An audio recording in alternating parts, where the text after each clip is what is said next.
Welcome to episode 45 of Dial the Gate. My name is David Reed. Thank you so much for joining. I hope your Saturday is wonderful. We just wrapped up with David Blue, and we're going to be moving on to our next guest, key makeup artist Jan Newman, responsible for makeup for Stargate SG-1 from seasons 1 to 10 and Arc of Truth and Continuum. Jan is one of the best people that you'll find anywhere, and it's just a delight to sit down and talk with her. But before we bring her in, if you like Stargate and you want to see more content like this on YouTube, it would mean a great deal if you click that like button. It really makes a difference with YouTube's algorithm and will definitely help the show grow its audience. Please also consider sharing this video with a Stargate friend. And if you want to get notified about future episodes, click that subscribe icon. Giving the bell icon a click will notify you the moment a new video drops, and you'll get my notifications of any last-minute guest changes. This is key if you plan on watching live, and clips from this live stream will be released over the course of the next several days on both the Dial the Gate and GateWorld.net YouTube channels. So before I bring Jan in, you can submit questions to the key makeup artist yourself at youtube.com/dialthegate. There's an open chat right now, and we have moderators standing by. So big thanks to Summer, Ian, Tracy, Keith, Jeremy, and Reese for making that happen. Linda, Gate Gabber Fury, my right hand, she's in there as well, and Jen Kirby. Those are the people who bring Dial the Gate to you. And without further ado, she's been standing by so patiently, Miss Jan Newman, key makeup artist for Stargate SG-1. Hello. Thank you so much. I think I will correct you. It's Mrs., not Miss. Oh, Mrs. Thank you. I apologize. No, I don't know if he's embarrassed by me saying that. But anyway, it's all good. It's all good. How are you, Jan? How are things? Just very well. Very, very good. So it's a pleasure to talk to you again, David. It's so wonderful to have you on the show. You know, I was so grateful that you agreed to come on, and the Stargate fan community is such an amazing thing. And it allows people of all different creeds to come together for a show that they love. And I never would have met you had it not been for GateCon. So I must give huge thanks to Richard and Friend and Alan and all the people at GateCon for connecting us originally, and then getting to know you through the various parties and events and dinners that we've had. And so it's wonderful to have you back. Oh, thank you. Thank you. It's a pleasure to be back with all the wonderful Stargate fans and people who are interested in what we do. What is it that you remember most fondly looking back on that huge journey that was Stargate with Rick and Michael and Amanda, you know, and all the people that came together to make that happen? You know, fond memories I'm trusting are there in that. Extremely fond memories, I have to say, David. It was, and I've quoted this quite a few times, there's nothing like having a job where you don't mind getting up at 4 o'clock or 5 o'clock in the morning going to meet your family, because it really is just like going home in many, many ways, to the point where, I guess we cut our own personal families a little slack, but there we go. Yeah, absolutely. And it is really a pleasure. I think if I've got the question right, I think the most overwhelming thing for me was that very first episode, Children of the Gods. It was so huge. I had no idea how big it was going to be in the terms of the storyline, but also just the whole logistics of all the tattoos and all the caps and all the Jafar. And it was,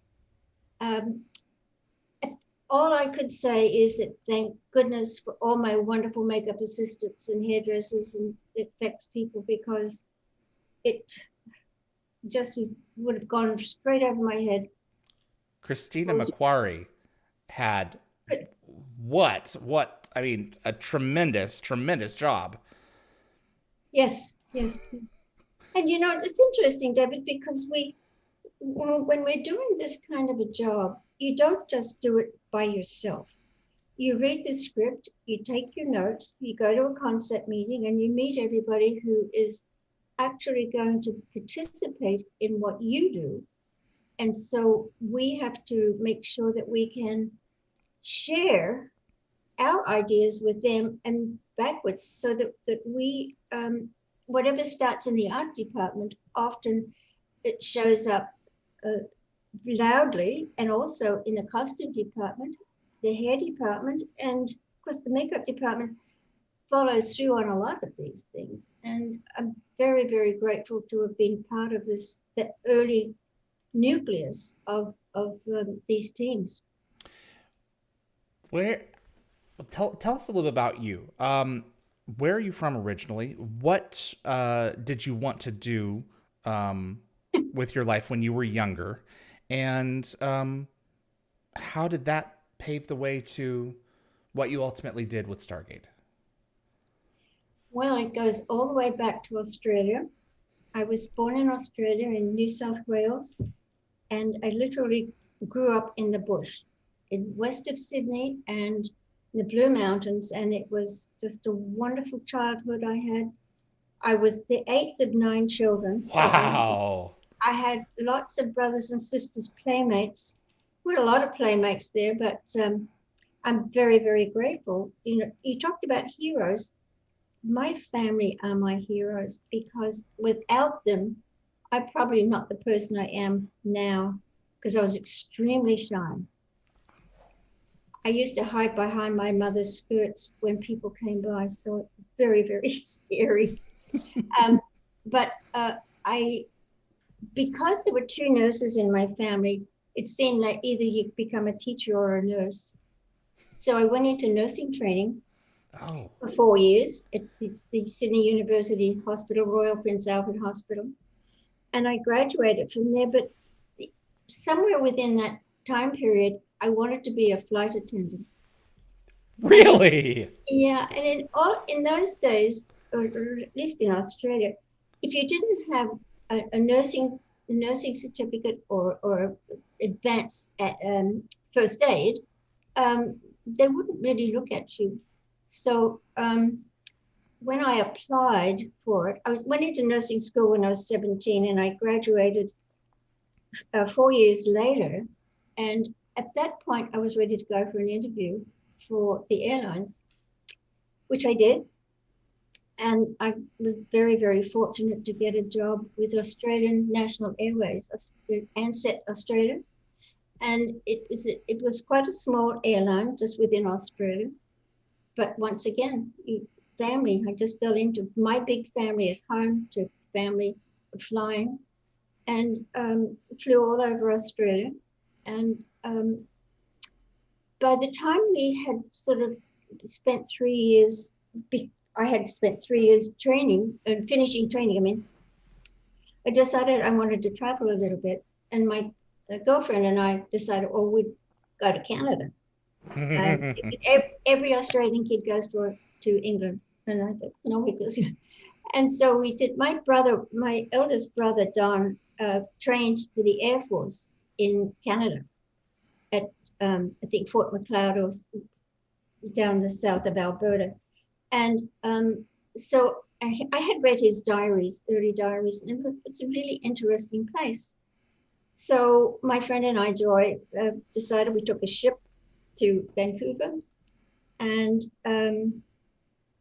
we thought we wanted to fly for Canadian Pacific. Didn't quite happen like that, but I worked as a nurse at the Vancouver General Hospital for a little while, and she worked for a doctor's office, and then we just let's just move on. So we went to Alberta. I took the train to Alberta and got off at Lake Louise, beautiful place in the world. And little did I know that 3 weeks later, I met this gorgeous man with blonde hair and blue eyes, and that's it. So we've been married for 56 years. Oh my gosh! So there you go. But it was an amazing education to be in the Rockies with all of those wonderful tourists. And but I didn't have that luxury because I got a job as in the coffee shop for the drivers and the cowboys. Anyway, so that's from there on. I ended up going back to Australia. Okay. And we got married there. Oh. And I've lived in Canada ever since. Wow. I go back to Australia every 2 years, if I'm lucky. Right. With this Yeah. COVID With virus, everything going, yeah. not going to happen in a hurry, but anyway. Yeah. Well, got to keep on praying that we're going to be able to return to normal at some point here soon. So. Well, let's hope. Let's make sure this virus gets shot down by these Vaccines. injections. Yeah. Where does makeup enter the picture? Where and the film industry? Where does that the film, television industry?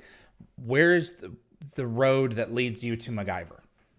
Well, I don't think it was sort of entered my mind when we were flying. We used to have makeup lessons and deportment lessons and all that sort of what have you. But it wasn't until when my husband and I, he was this music teacher in high school, and we moved to Edmonton in Alberta, and I was very, very fortunate to meet a wonderful woman by the name of Jenny Dement, who was the makeup artist for the Canadian Broadcasting Corporation.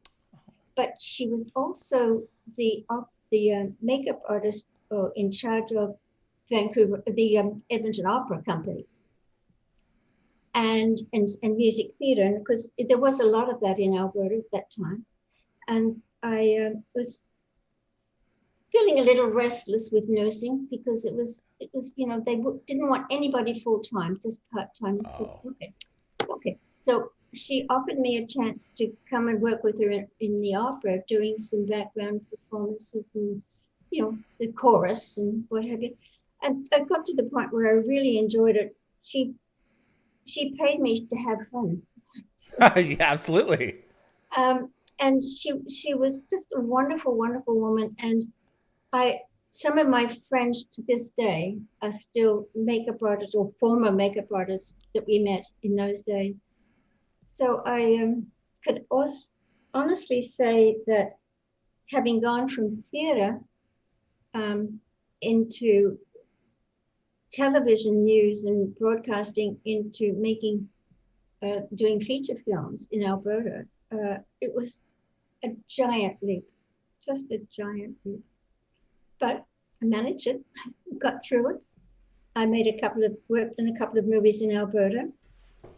And then when things were a little bit slow, I decided I would, because Vancouver was really jumping with film at that time. And so tell me to shut up if I'm talking too much. No, you keep on going. We're going on the path I want to. So when I came to Vancouver and bought my resume, a couple of resumes, and went to a couple of places, and I'll never forget the first office I went to. The production manager looked at it and put it in the garbage. So I thought, well, he doesn't know who I am. He doesn't know anything about me. But I said, okay, well, that's the answer. I'm not going to be doing this.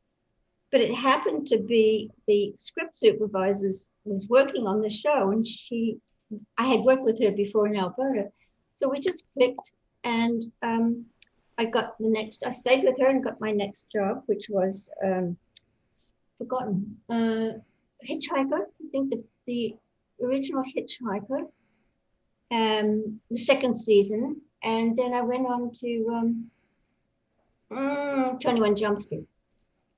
Okay. Now, were you assistant makeup in this, or were you makeup key? Oh, I was key. We didn't have a lot of makeup artists in British Columbia at that time, but it certainly has grown since we've been fortunate to have schools and a lot of huge, huge productions coming through. And we all learn by doing and by helping others out. And you learn so much by just working with somebody. There's one little thing, you might learn sort of what kind of eyelash adhesive to use, that sort of little thing. And then you just sort of bloom from there. And I'm extraordinarily grateful for all the people I trained with. So, I mean, even though I was key, it's not, you don't just run it by yourself. You have to have lots of people around you. And extremely grateful for the people who were in Vancouver working on films. Were probably about 8 or 9 in the union here. And I didn't have any hope in heck of getting into the union. So, but I just plodded along, and I got a couple of feature films as assistants to other makeup artists. And I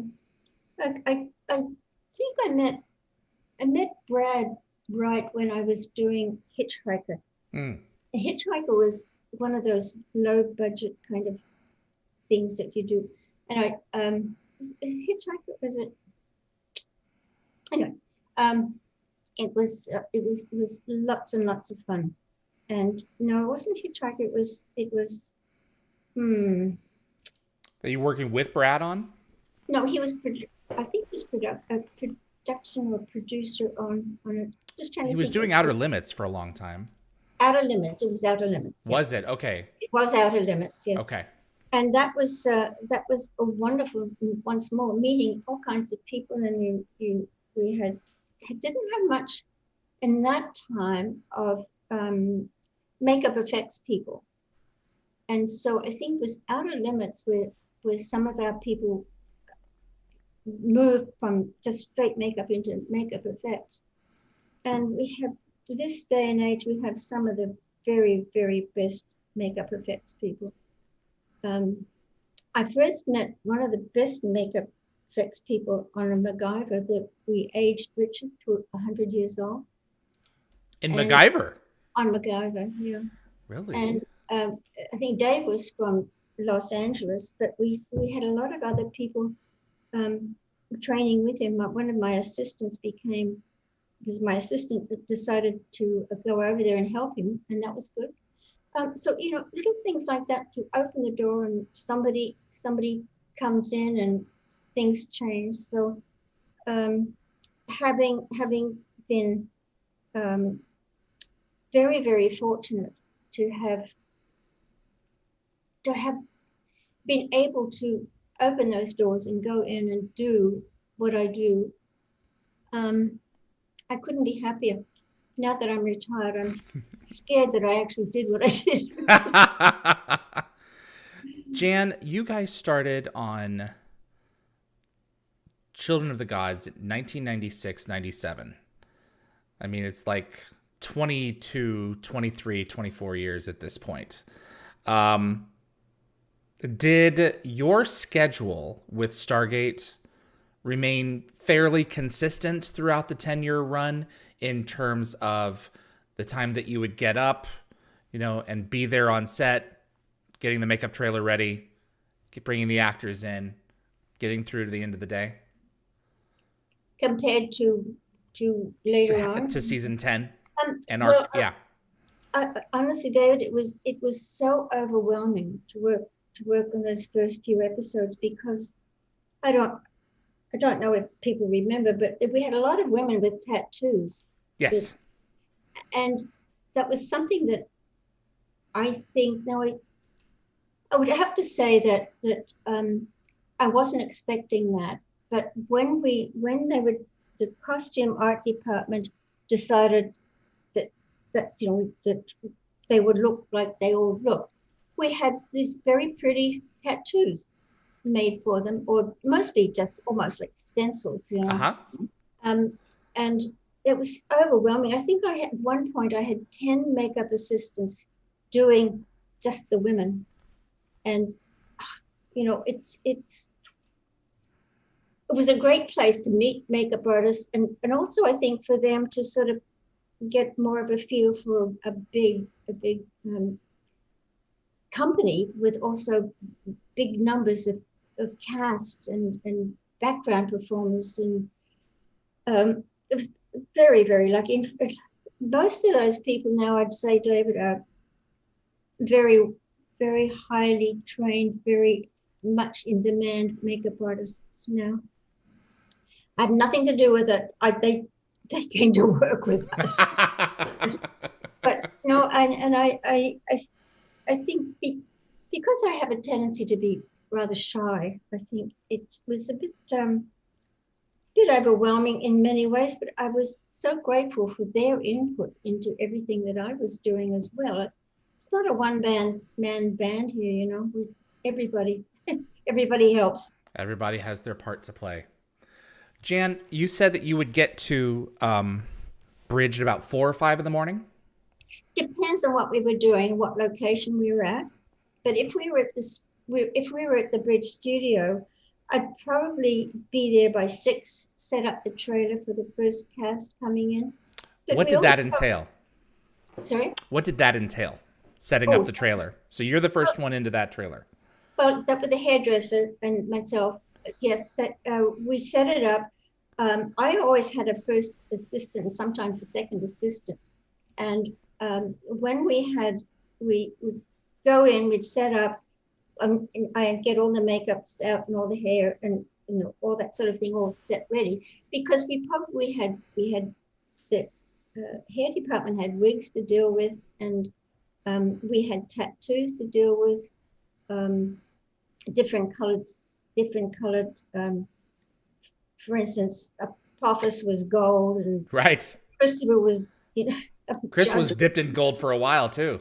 He was, until he became part of SG-1. But that was one of the things that I've often said was that between Richard not wanting to sit in the makeup chair for more than 6 minutes at a time, with Christopher Judge, whose makeup actually took almost an hour every day, we would start with Christopher and some of the other actors, and then Richard would come in at the last minute after blocking, sit down, go back to work. So and he was, and I can't say Richard has not changed in all the years I've known him. He's just a big kid. Truly, he was, to me, was just like one of my kids, but lovingly, and he was a bit naughty too. Well, you have to have a little fun. Yeah. I want to get to the cast in a moment. What I'm trying to do is get a picture of what your a typical day was like. Okay. So you have that Chris would take the longest, about an hour. Mm-hmm. Set shooting would begin at 9? Well, they'd usually go for a rehearsal between 7:30, and then come back, and while they're getting the lighting set up and all the background things, we'd probably go to camera about 8 o'clock. 8 in the morning.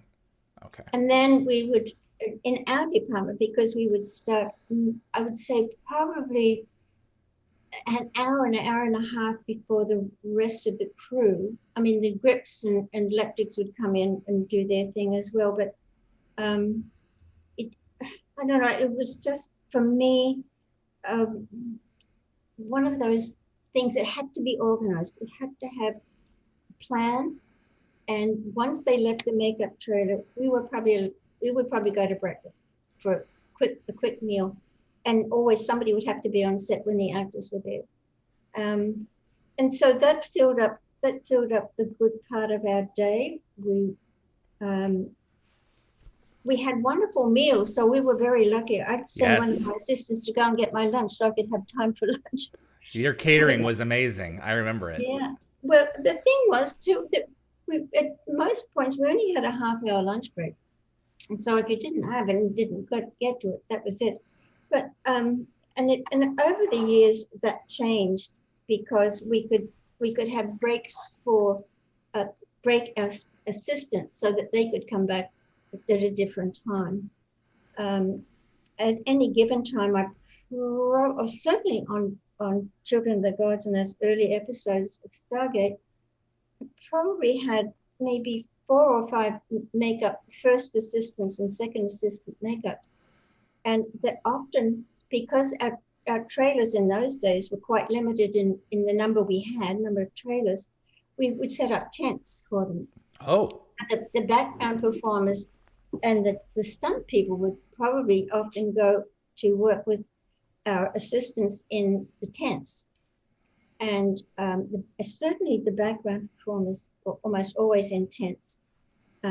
So that was just the norm for that, and I think it probably still is to some degree.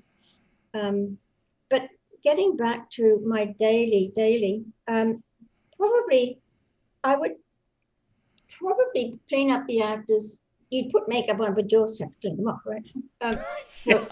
So I think probably would leave the set probably by 8:30, 9 o'clock. And the cleanup was often very, very elaborate, often because we'd have to take care of the tattoos and the caps, and which was a bane of my existence, those caps. Anyway. The Jaffa skull caps? Oh. Anyway, I'm glad they took them off after a while. But we had to take care of them, so all the little bits and pieces, we send them out the door at 7 o'clock in the morning, have to come back and be prepared for the next day. So, which took us, I remember having a conversation with Andy Makita once about one of our directors, that sometimes at the end of the day we'd get home, and I don't know how I got home. If somebody had stopped me on the bridge going home, I was, where are you going? I said, I don't know. Simply because it was so time consuming and very exhausting in many ways.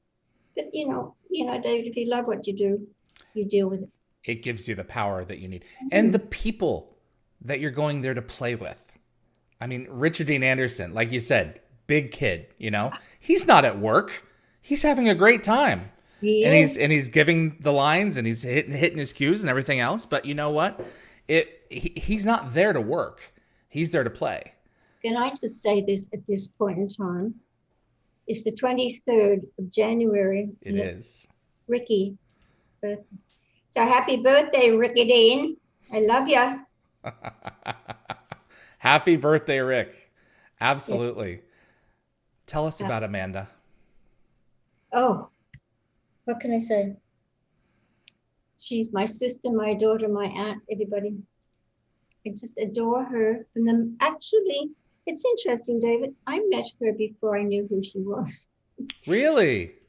Well, I had come from the production office, and I was going back to the makeup trailer, and Amanda came. She had quite long hair, and she came by, and I said, can't remember what I said to her, and she said, "Oh, I've got to go and makeup and hair," and I told her who I was, and both of us started crying because I was so overwhelmed by meeting this woman who was so gentle and so relaxed, but she wasn't relaxed, if you know what I mean. She like most of us, when we do something, there was indecision and tension.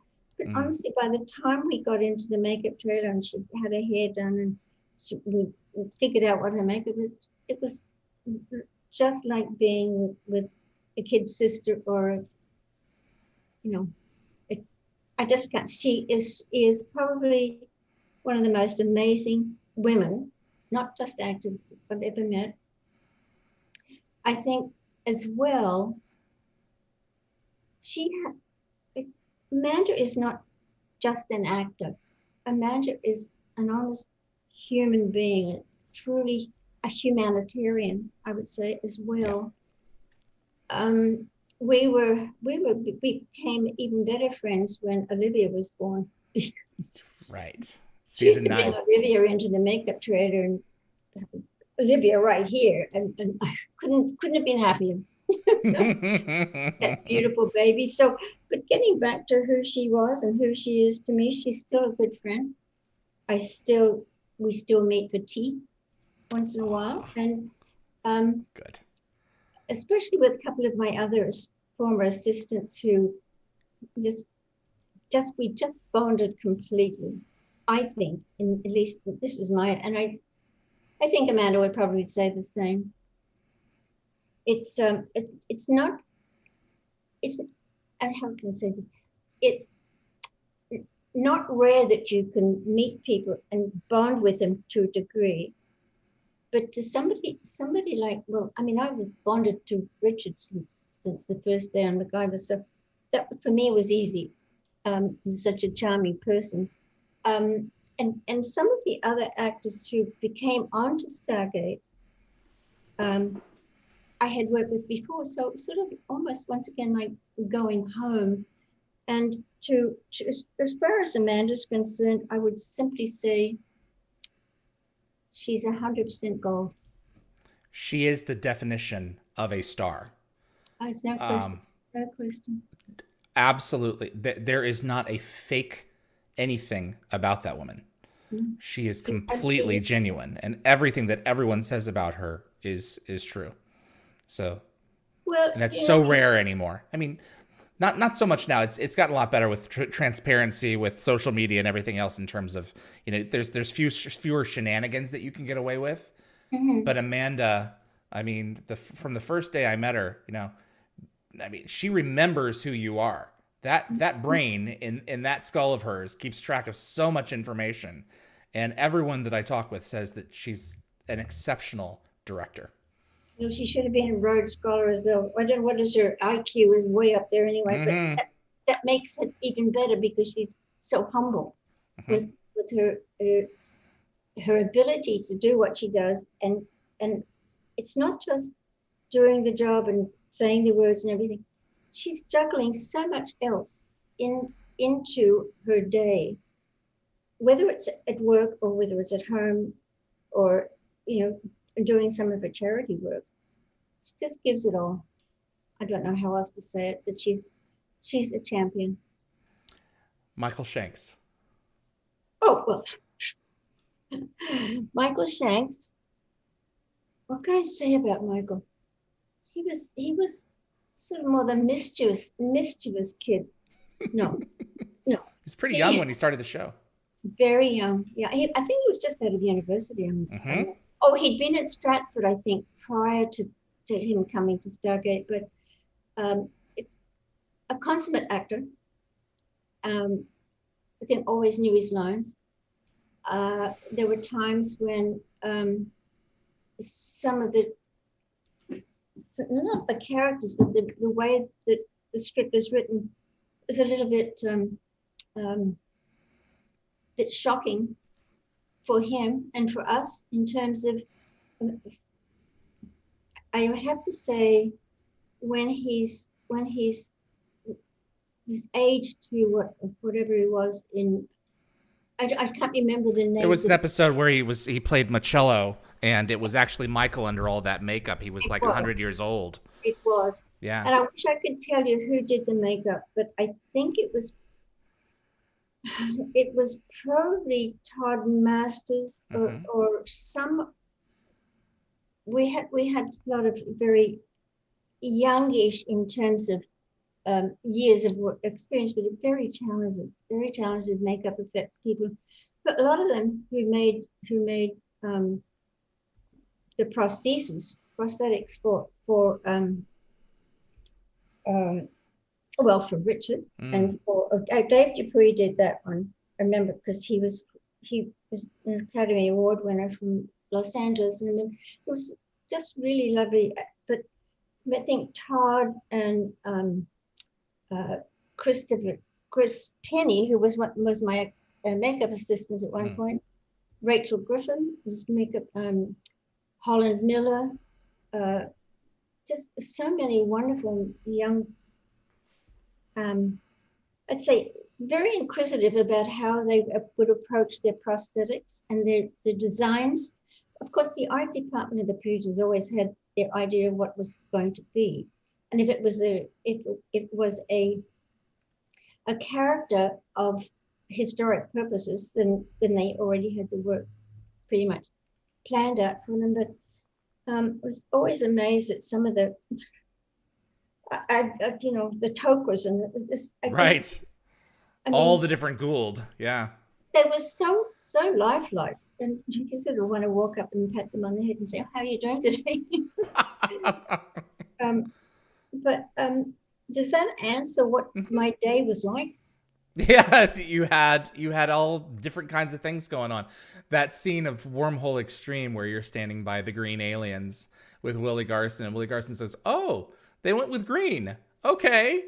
And you had your cameo. That really was kind of like what the show was like, or a lot of what the show was like. And in the background, you got people in the background walking with the mannequins under their arm. Yeah, no, that's interesting. I mean, it's interesting that you should say that because many of us working on the show had walk-ons. Could be, I was carrying wedding party. Yeah, exactly. Well, that was beautiful.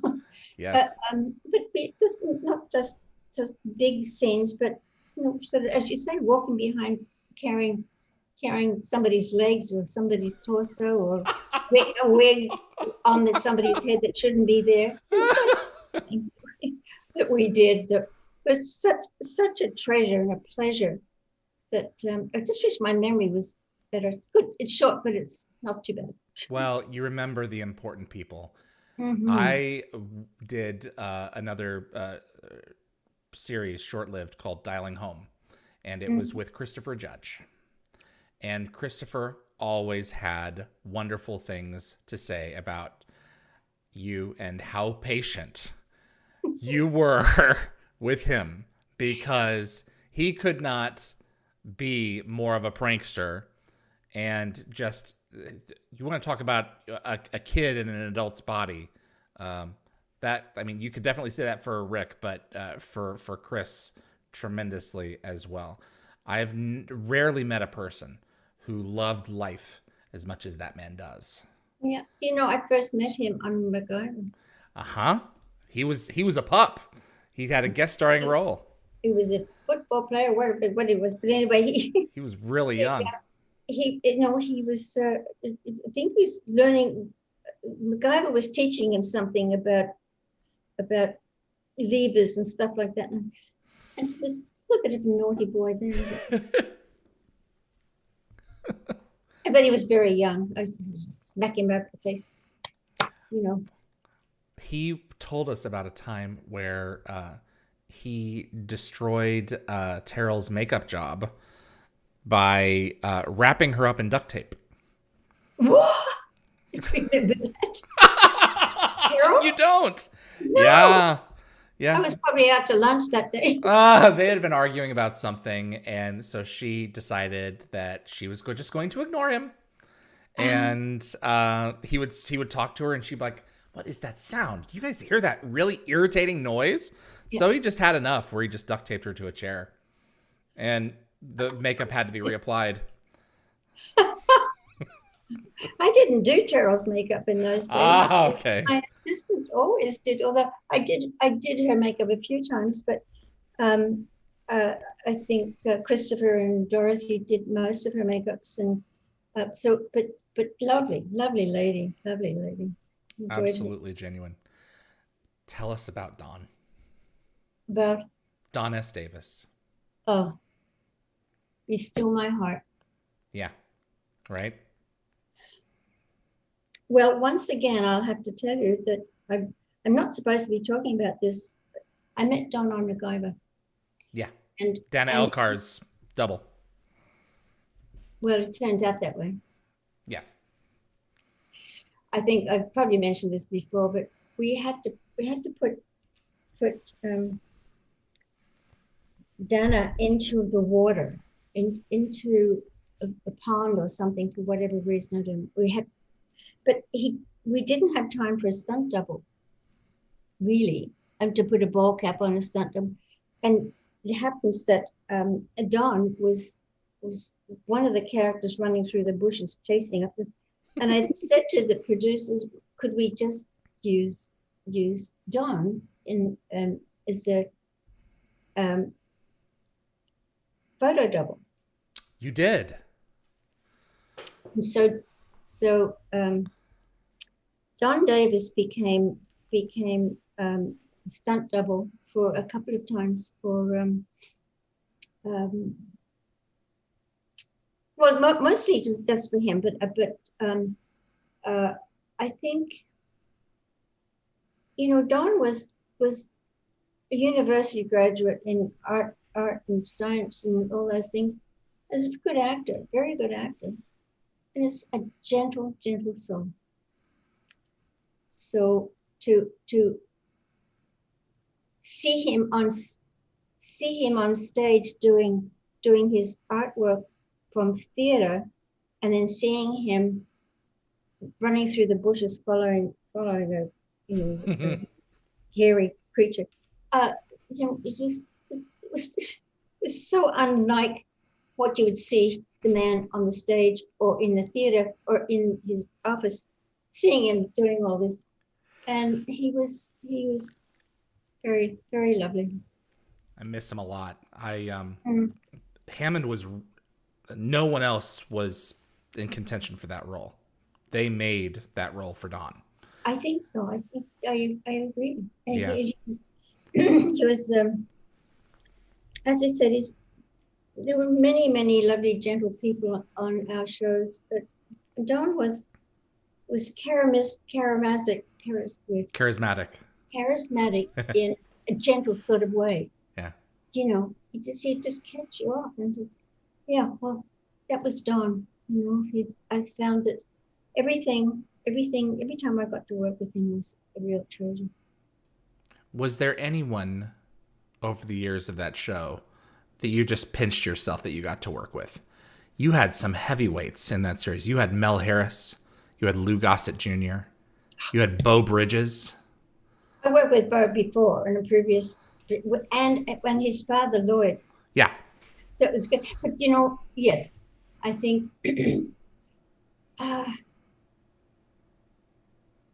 well, if you want to get out of theater for a minute, President Clinton. You've done makeup for President Clinton? Yes. Really?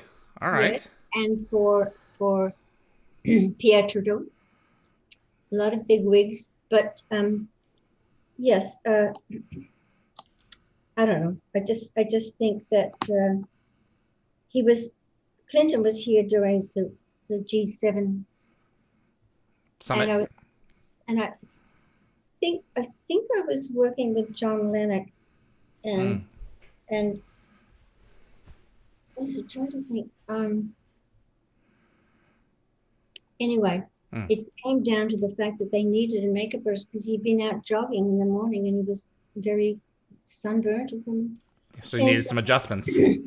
And so I went down there and escorted by the RCMP and a few other people too. Of all places, I got to make up the wonderful former president of the United States in the women's washroom at the airport, at the hotel, Pan Pacific Hotel. And that's what I'm taking that to them. Oh man. A very tall man. I would suspect so. Yes, but no, I can't name them all because there's so many wonderful surprises. Richard Gere, I ended up doing Richard Gere's makeup for a little while when his makeup artist had to go back to LA for Intersection. So I just talking about people on Stargate.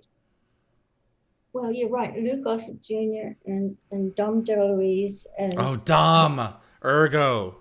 Yeah. My gosh, what an episode! And being directed by his son. Do you know I first met Peter on 21 Jump Street? That would make sense. Yeah. What a great human being. A lovely man, just a lovely man. And one of the things that I remember about Peter is that he's got a photographic memory. Oh, really? And when we had to have a question about something from through the art department and the producers for the tattoos, because as you know, there were 100 different tattoos for all these different planets. And I often would go to Peter and I say, "What do you think?" He would say, "Well, I think this. Let's go to the art department," and because they would do the designs for us, and if they weren't in gold, we would just stencil them on, or they would have. And the art department would make those for us. and we had at one point we got to the point we needed the gold ones. We didn't have time to do sculpting, and the wonderful art department came up with it's like a handmade tattoo, but it was in layers, and so we would have to make them. My lovely Dorothy Deichmann had the job of laying the gold inside of all these pieces and then pulling it apart, and there was that tattoo. And Wow. that was one of the challenges by the time we sort of worked our way through all of those things. So. There was a lot of work to that. You know, you just think, oh, it's just a tattoo. Well, no, not necessarily. Like Teal'c's, originally it was in a number of different pieces, and then you created like a whole disc to That's put right. on that. You know, it's interesting because Charles Bordier, who was a makeup effects at that time, did the first few, and it was turned over to me to make them, and they were in 3 pieces, and you just put them on and then fill in. And this is something I don't know how to told too many people, but my lovely assistant Monica Hubert and I were going through. It was very early in Teal'c's life when he was in the SG-1, and we had a situation where we had to do it in a hurry, and we looked at the dailies. Monica and I looked at the dailies, and we both started laughing. And I said, "Do you see what I see?" I went to Michael Greenberg and I said, "Well, you got our pink slips ready, Michael?" I said, "What are you talking about? You're talking about? Did you see the dailies?" Did you see what direction the snake was pointing? Oh, and I mean, we laughed, but thank goodness we kept our jobs. Monica and I just kept our jobs and get going straight. There is one episode, I can't think of the name of the episode, where, the serpent's upside down. But you know what? Hey, makes for a great story and a great Easter egg. We talked about this at the convention, didn't we? Somebody asked a question about Teal'c when you interviewed I'm sure. Yeah, I wish I knew which one. It was one of the earlier episodes for sure, and I just remember watching like. Well, it was the first time I think he was out of his Jafar outfit and became part of military sort of. Okay, so he was in kind of a military. Yeah. And so no, I just shudder now. That was the end of my career. I know. That was just the beginning of a long run. But Michael was so forgiving and so because I worked with Michael on MacGyver, so and it was one of those treasures when he had these little kids around him. He was such a different man with babies. What was the pace like for Arc of Truth and Continuum? Was it a little bit more relaxed because the shoots were okay? Yeah, no, it certainly was, and I think that the timing of it worked better for us in terms of it was over a longer period of time, and it was a new aspect. I mean, one point we were on a ship in the Arctic, and right. Yeah, but I didn't go to the Arctic. I had outgrown my insurance days by then. But no, and that was the fact that we had to recreate a lot of it back in the studio was great because we had the film footage to be able to adjust some of it. But that was much more relaxed, shall I say? I have Continuum. I don't know. It was one of those scripts that I think that it took a lot more adjusting to than some of the others. I have some fan questions submitted. Some which? Some questions submitted by fans. Oh, I thought you said band. Oh, I know nothing about I music. haven't been in band since 5th grade. I have some questions submitted by fans Okay, that I want to share with you. let's hope I can answer them. A couple of them I can. Easy Sparky. Jan, what was one of the more challenging makeup jobs that you had to do? And what was it that made it challenging? In what way? Was it on stage or in film or in Stargate? Let's keep it focused on Stargate. Of course, that's what we're talking about. Oh,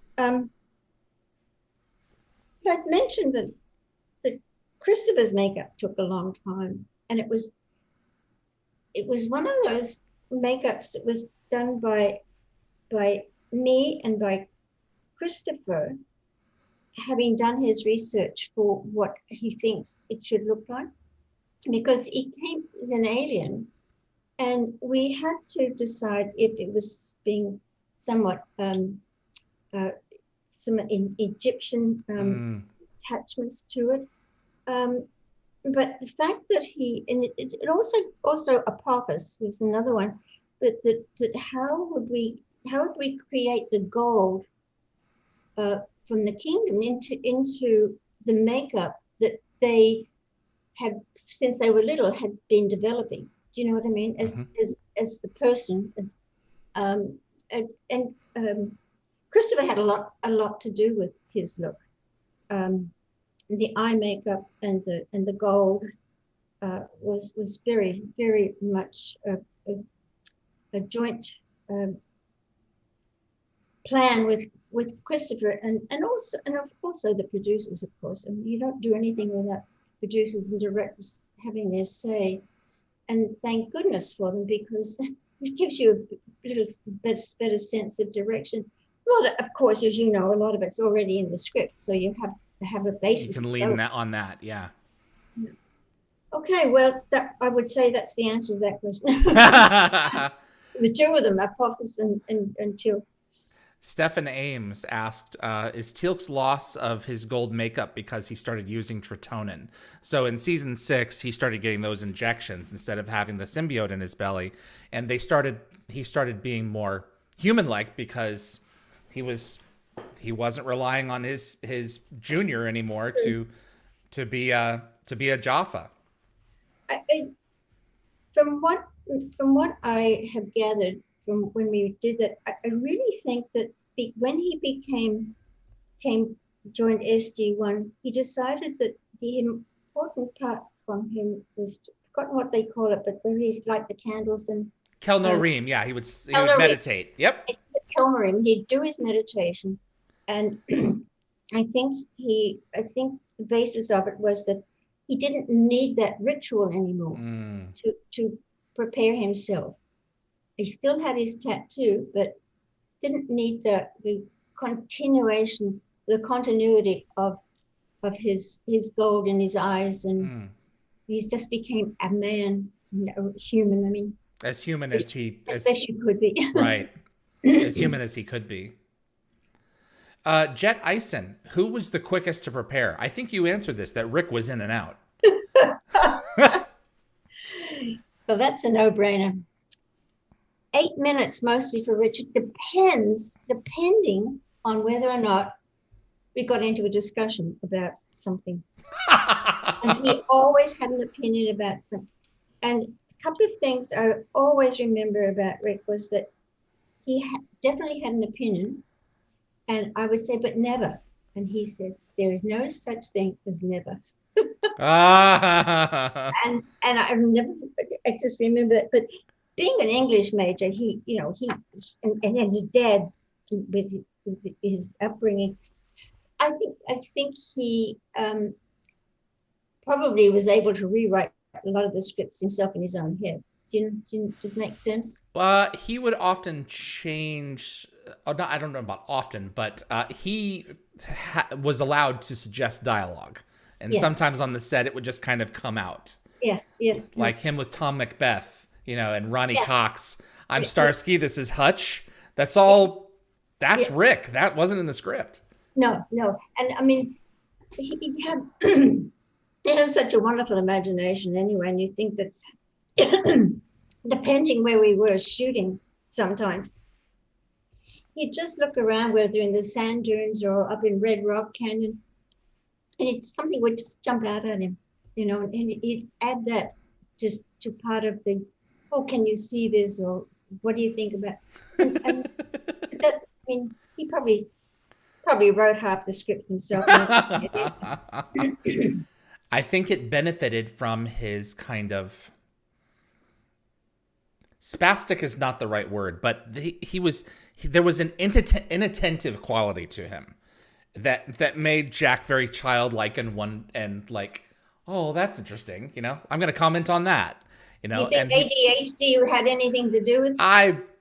You know him better than I do. I wasn't going to say anything. No, not really, but distraction is very much part of Richard. He gave that to O'Neill. That was one of the things that they obviously shared. No, so. he was distracted, and often it would come down to the fact that he just had a phone call from somewhere or something, and his mind was there, but he'd say his lines and almost always perfectly, but with a twist. Yeah, absolutely. Hey, you know what? Give the editors something to chew on. They don't have to use it. They can go with another take. That's true. That's absolutely true. Yeah. Peace Writer. Hello, Jan. I'm so glad you're doing this interview because I missed your Q&A at GateCon. Since it is Peace Writer is their handle. And since it's Rick's birthday, what did you guys do on set for birthdays for the cast and crew? A cake. So the traditional? One of Andrea's cakes, always. She had the most amazing chef. I don't know. Depends on what level of birthday it was, I think. Okay. If it was like a 10-digit birthday or a bigger one. It's interesting. I don't particularly remember any one special birthday. It might come to me in my dream somewhere, but no, I think often it wasn't just a birthday, it was a celebration of something, whether it was the Carmody department winning something, an award, from their union or whatever. I mean, we were nominated for quite a few things over the years, and one point somebody came in the catering truck and said to me, "Oh, congratulations." And I said, "What?" I said, "You've just been nominated for a Leo award." And I said, "No, I haven't. I don't know anything about it." And I didn't at that point, but we did win 2 Leos. And, wow! And a cinema, the television film community, we won an award for. But I can't think of any special occasions. Truly, I can't. I know that there were barbecues for they bringing the families, and. Oh, well, I'll tell you something that does jump to mind now. Every Friday afternoon, they'd have a hot dog day. And it was always a joke with me and John Smith, because I don't eat hot dogs. Not for the life of me would I eat a hot dog. I used to say to John, "Listen, why would you want to eat gristle and interior parts of a pig, or why would that appeal to you?" And he said, "Love munching down on them just to tick me off, Yeah, that was John Smith. John. He would always get us somewhere along the line. But David, it's just such a wonderful, comfortable. I have to use the word family because it was so comfortable, and so you could take a joke out on a producer or a director or an actor or something, and they don't hold it against you. Take it in stride. It's just part of, okay, well, you're feeling like that today. That's okay, But it always felt comfortable. There's a couple of times it didn't feel comfortable. Well, Christopher, said about, in terms of giving jabs at others and keeping it light and friendly. He said to me, if you if you had a thin skin, you didn't last long on Stargate. Yeah. No, you're right. And everyone, there was no kowtowing. And that's really what made the show up. Yeah. Well, I was called into the principal's office a couple of times, but it was just because I had something that I thought should have been done, but wasn't. Well, hey, 10 years, Yeah, absolutely. So every now and then it's not going to be perfect.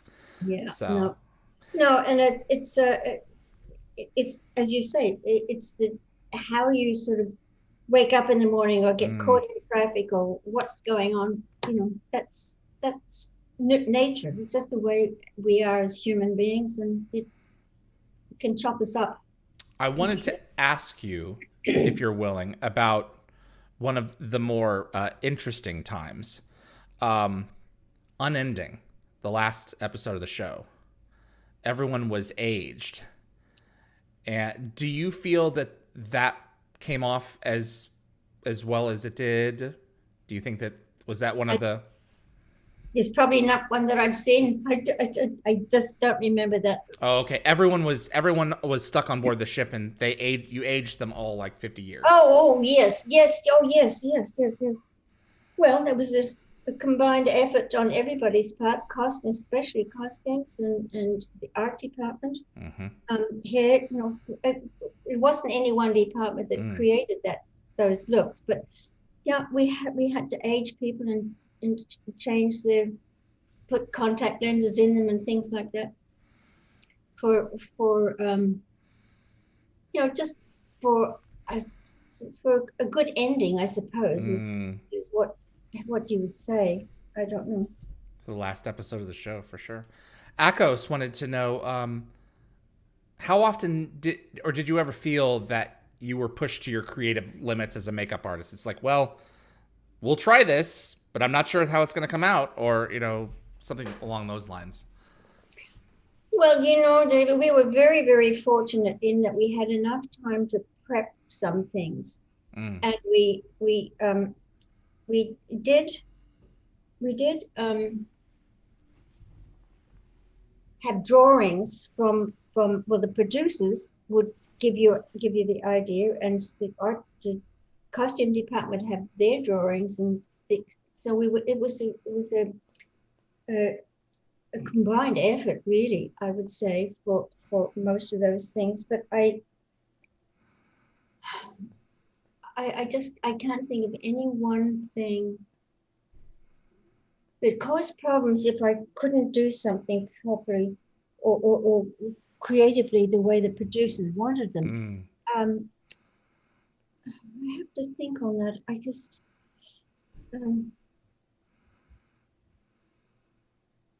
no, I just as I said, it's a combined effort with every aspect of filmmaking.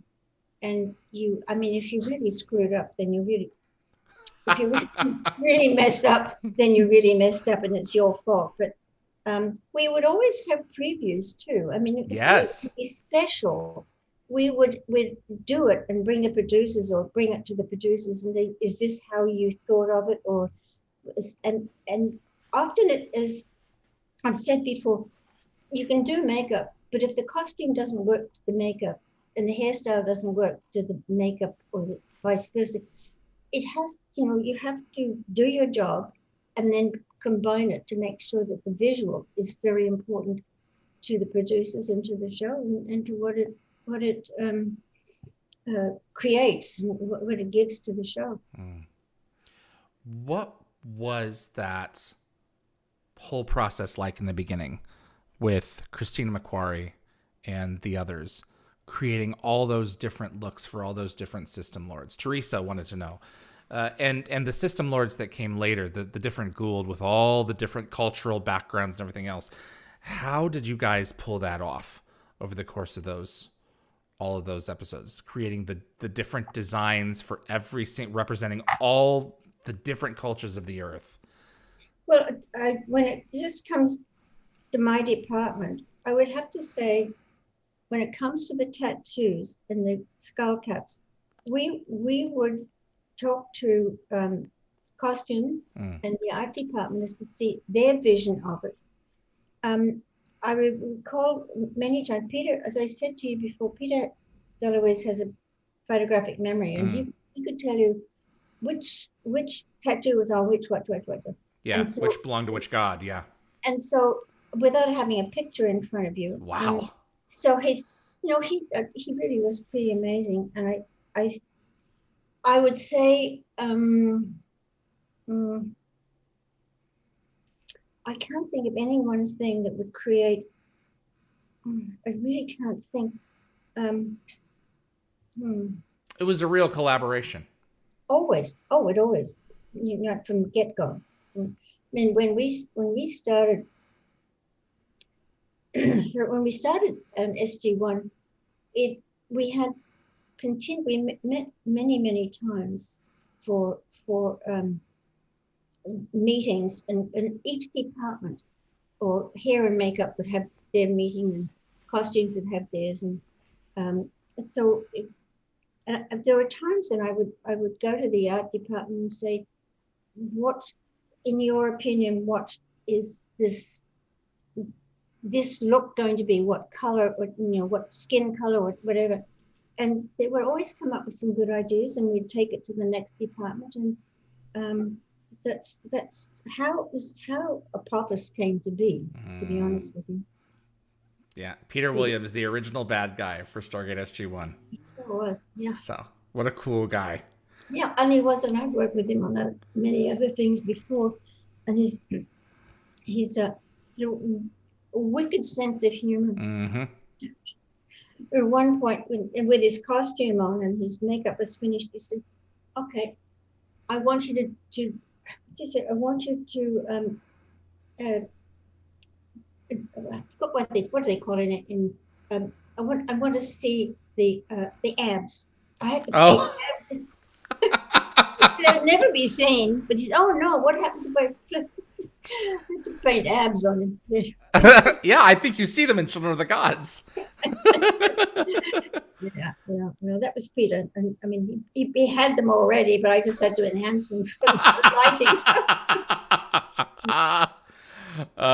Jan, this has been so wonderful to have you on, and I really appreciate you, and the fans appreciate you taking the time as well. It's been a real treasure, David, but I hope I've answered most of the questions for you in some sort of an understandable way. You have.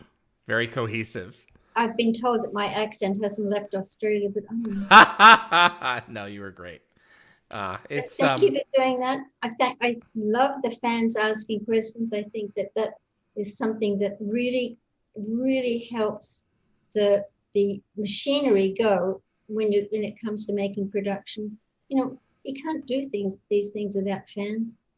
Yeah, your audience is, if you don't have an audience, you don't have a show. And this audience has proven that it just won't die. Yeah, well, do you know what? I don't know if it'll ever come back, but it might come back in some other form. But I honestly don't think you could recreate any of that any other way. Well, Brad is working on a fourth one. I heard that, but only Brad and Coop and all those people. Yeah, absolutely. They're the ones that know how to. Joe and Paul, those are the ones that know how to do it. So, thank you again. I was very grateful for them for their input into my department too, because I just, there were times when you wake up in the morning and say, "I've got a new script. What am I going to do?" Right, exactly. How can I possibly hack at this in a different direction? Yeah, and I've done that before, but how can I change it? Right, exactly. It's been such a pleasure having you. And well, thank you. All my best to you and to Art. And you guys take care of yourselves. And I'd love to have you back on in the future in some roundtable discussions. Namaste. Namaste. Be well, Jan. Bye-bye. Thanks, David. Bye-bye now. Take Bye-bye. care. Jan Newman, everyone. Key makeup artist on Stargate SG-1. Thank you so much for joining us this Sunday. It has been a wonderful 3 shows. Before we let you go, I have a cute piece of art that I found from Nymph Tale. Recently began watching Stargate, Nymphtail says, and apparently it's pretty fun. Yo. Really do love the characters, especially Teal'c, always looking fierce with his eyeliner and eyeshadow. Probably will upload another picture without the accessories. A bit too happy with how the face turned out to only show it with a hand in front of his whole cheek. But yeah, this is really cute. So our sponsor, actually not a sponsor, I wanted to let everyone know that one of these communication stones is up for grabs for the month of January. Dial the Gate is giving away those the replica communication stone on the right here. The left is a prop. So to enter to win it, you need to use a desktop or laptop computer to visit dialthegate.com and submit trivia questions. Scroll down to submit trivia. Your trivia may be used in a future episode of Dial the Gate, either for our monthly trivia night or for a special guest to ask me in a round of trivia. There's 3 slots for trivia, 1 easy, 1 medium, and 1 hard.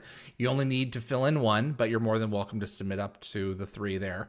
Please note the submission form does not currently work on mobile devices. Your trivia must be received before February the 1st, 2021. If you're the lucky winner, I'll be notifying you via your email right after the start of the new year to get your address. So next week is going to be pre-recorded shows. We're going to be bringing you an interview with director Andy Makita, who is going to be at 11 a.m. Pacific time on the 31st. Followed by production designer and art director James C.D. Robbins at 1 p.m. Pacific time on the 31st. And then Gary Jones will be returning for an interview with a fan by the name of Colleen at 3 p.m. Pacific time. So those episodes, actually, Andy has already been recorded. James is going to be recorded this coming Tuesday. If you do have any remaining questions for James C.D. Robbins, you can get them over to me before Monday night on dialthegate@gmail.com. And I'll get those, be sure to get those questions answered to him. And next week, we are launching our merchandise store. So t-shirts, hoodies. We have some custom Stargate themed artwork that we will be sharing with you. So big thanks to Linda Gate Gabber Fury for making that happen. Also big thanks to my moderators, Summer, Ian, Tracy, Keith, Jeremy, and Reese. You guys make the show happen. Linda, thank you for pinch hitting today. Could not have pulled this off without you. And to Jen Kirby as well for helping with the social media front. That's all I've got for you. I hope you enjoyed the shows. Thank you so much for sticking around and continuing to help Dial the Gate grow. If you did like the episode, be sure to like, share, subscribe. It really does increase the odds of this being shared with other members of the Stargate community on YouTube who have not yet found the series. So thank you so much for joining us. Thank you again to Jan Newman. My name is David Reed for Dial the Gate. I'll see you on the other side.